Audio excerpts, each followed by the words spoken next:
Hello my dear learners, बिल्कुल एक नए वीडियो में मैं आप सभी को स्वागत करता हूं। जैसे कि बहुत सारे स्टूडेंट ने मेरे को कमेंट किया था कि सर आप इकोनॉमिक्स के ऊपर एबीटीएस सोल्व कराइए, लेकिन अभी इकोनॉमिक्स के एबीटीएस सोल्व में थोड़ा सा टाइम है, तो मैं जैसे वो कंप्लीट हो जाता है मैं आपको कराऊंगा।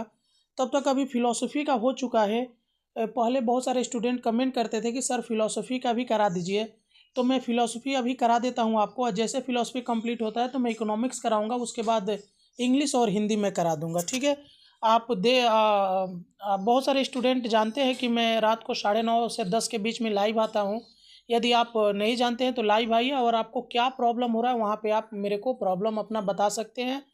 और आपको मैं उस सॉल्यूशन ज़रूर बताऊंगा कि उस प्रॉब्लम का सॉल्यूशन क्या हो सकता है। एबीटीएस से डायरेक्ट आपके एग्ज़ाम में क्वेश्चंस आते हैं फाइनल एग्ज़ाम में, तो आप लोग इसे ज़रूर देखिए। और यदि आपको इसका पीडीएफ चाहिए तो वीडियो के डिस्क्रिप्शन में मेरा व्हाट्सअप नंबर दिया गया है, वहाँ से जुड़कर कुछ टर्म्स एंड कंडीशन पर आपको पीडीएफ जरूर प्रोवाइड किया जाएगा। सिर्फ फिलोसफी का ही नहीं, हिस्ट्री, पॉलिटिकल, एजुकेशन, इकोनॉमिक्स, किसी भी सब्जेक्ट का आपको पीडीएफ चाहिए तो कमेंट करके ज़रूर बताइएगा, ठीक है। हम लोग चलिए देख लेते हैं।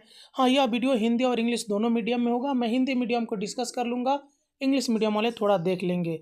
हमारा पहला प्रश्न क्या है कि लोगोस शब्द का अर्थ है तो थॉट होता है सोच, ठीक है। वैधता का प्रश्न संबंधित है तो तर्क के रूप के साथ। जब निष्कर्ष भाषा में व्यक्त किया जाता है तो उसे कहा जाता है तो तर्क कहा जाता है।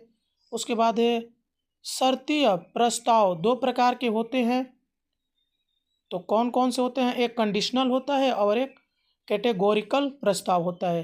प्रत्येक नकारात्मक प्रस्ताव में विपरीत शब्द होना चाहिए तो विधेय होना चाहिए, ठीक है।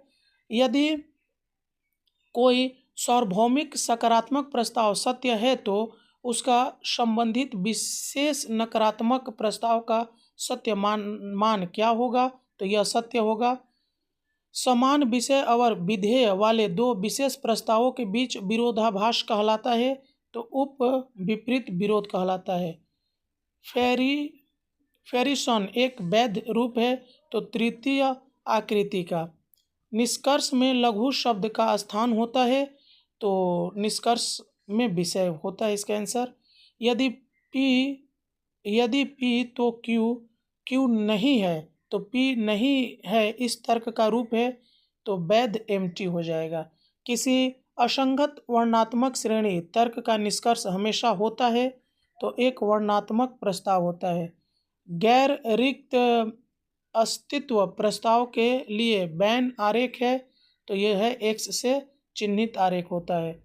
No non S is non P का बुलिन व्याख्या है तो एस पी इक्वल टू 0, ठीक है। सत्य कार्य क्षम संयुक्त प्रस्ताव का सत्य मान निर्भर करता है तो घटक प्रस्तावों और ऑपरेटरों दोनों पर। कथन रूप पी बराबर ये ऐसे पी है तो ये क्या हो जाएगा? आत्म विरोधी हो जाएगा। यदि बारिश नहीं होती है तो मैच जारी रहेगा तो प्रतीकात्मक रूप में, तो इसका आंसर आप देख सकते हैं, ठीक है। मैच हो सकता है अगर बारिश नहीं होगी तो एम बराबर मैच, आर मने रेन। किसी समरूपता तर्क के निष्कर्ष की संभावना के लिए सबसे महत्वपूर्ण शर्त है तो समानताओं की प्रासंगिकता। आगमन का समस्या है तो सामान्यीकरण। उसके बाद है वैज्ञानिक आगमन के चरण होते हैं तो उन्मूलन, परिभाषा आदि। कारणों की बहुलता के सिद्धांत के समर्थक है तो बैन। गीली लकड़ी में आग लगाना धुएं का कारण है। यहाँ कारण का उपयोग किस रूप में हुआ है? तो पर्याप्त और आवश्यक स्थिति में। कारण सकारात्मक और नकारात्मक स्थितियों के संयोजन का परिणाम है, यह विचार है तो बैन का। मिल की वह आगमन पद्धति जिसमें पोस्ट हॉक इर्गो प्रोप्टर हॉक का भ्रम होता है तो समझौते की विधि में। मिल की वह विधि जो कारण प्रभाव को सह अस्तित्व से अलग नहीं कर सकती है तो क्या हो जाएगा, सहसंबंधी भिन्नता की विधि। आगे देखिए, ऐसे क्यों देख लीजिए। तर्क क्या है, तो तर्क कथनों का ऐसा समूह है जिसमें कुछ कथन किसी अन्य कथन को सत्य सिद्ध करने के लिए दिए जाते हैं। विपरीत और विरोधात्मक, विरोध में अंतर बताए। तो विपरीत, दोनों सत्य नहीं हो सकते लेकिन दोनों असत्य हो सकते हैं। और विरोधात्मक का क्या हो जाएगा, एक सत्य होगा और दूसरा असत्य होगा। उप विपरीत विरोध के सत्य मान का नियम क्या है, तो दोनों प्रस्ताव एक साथ असत्य नहीं हो सकते लेकिन दोनों सत्य हो सकते हैं। वो प्रस्ताव का एक उदाहरण दीजिए जहां आधार सत्य हो और निष्कर्ष असत्य हो। तो आंसर, आधार कुछ कुत्ते बिल्लियां नहीं है, निष्कर्ष कुछ बिल्लियां कुत्ते नहीं है, असत्य निष्कर्ष। पूर्वगामी को नकारने की भ्रांति कब होती है, तो जब यह गलत निष्कर्ष निकाला जाता है कि यदि पूर्वगामी असत्य है तो परिणाम भी असत्य होगा। उदाहरण, यदि बारिश होगी तो जमीन गीली होगी और बारिश नहीं हुई इसलिए जमीन गीली नहीं है। और देख लेते हैं ऐसे क्यों जारी है हमारा। यदि मिश्रित असंगत श्रृंखला, ठीक है, अमान्य हो तो कौन सी भ्रांति होगी, तो इस स्थिति में झूठा द्वंद्व की भ्रांति होगी।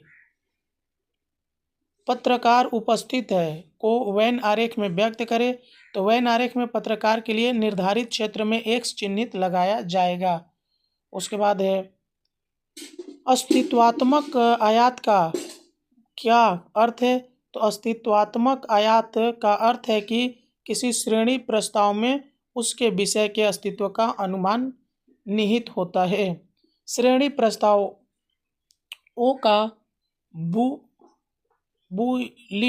बुलिन व्याख्या क्या है, तो बुलिन व्याख्या कुछ एस पी नहीं है, तो इस प्रकार लिखा जा सकता है। पी कब सत्य होगा, तो जब पी भी मध्य निषेध का नियम हमेशा सत्य होगा। प्रतिस्थात्मक उदाहरण क्या है, तो प्रतिस्थात्मक उदाहरण एक सामान्य तर्क रूप का विशेष उदाहरण है जिसमें चरों को वशिष्ठ कथनों से प्रतिस्थापित किया जाता है। आगमन के सामग्री आधार क्या है, तो आगमन के सामग्री आधार अवलोकन, प्रयोग और प्रकृति में एक रूपता का पता लगाना है। आगमनिक छलांग क्या है, तो आगमनिक छलांग वह प्रक्रिया है जिसमें वशिष्ठ अवलोकनों से एक सामान्य निष्कर्ष तक पहुंचा जाता है। उसके बाद, क्या हम गैर वैज्ञानिक आगमन को बेकार मान सकते हैं, नहीं। गैर वैज्ञानिक आगमन भी व्यवहारिक और संभावित निष्कर्ष प्रदान करते हैं, हालांकि इसमें कठोर तर्क संरचना का प्रभाव हो सकता है। उसके बाद देख लीजिए, समानता तर्क का आधार क्या है, तो समानता तर्क का आधार दो या अधिक वस्तुओं मामलों के बीच समानताएं हैं।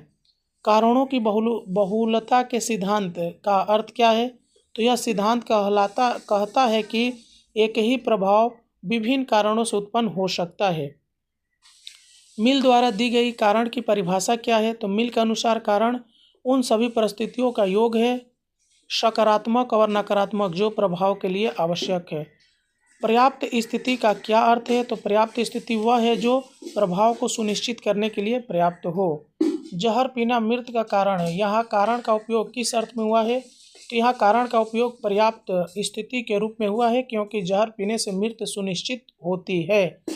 अब मैं इंग्लिश वर्जन वाले को वीडियो को स्क्रॉल करके धीरे धीरे ऊपर लेके चला जा रहा हूँ, आप इसे नोट डाउन कर लीजिएगा, ठीक है। और हिंदी मीडियम वाला भी थोड़ा इंग्लिश ज़रूर पढ़ लेंगे, ओके। तो आप लोग देख सकते हैं फटाफट। अभी तक आप वीडियो को लाइक नहीं किया तो लाइक करिए, कमेंट करके बताइए कि आप वेस्ट बंगाल के किस डिस्ट्रिक्ट से मेरे इस वीडियो को देख रहे हैं।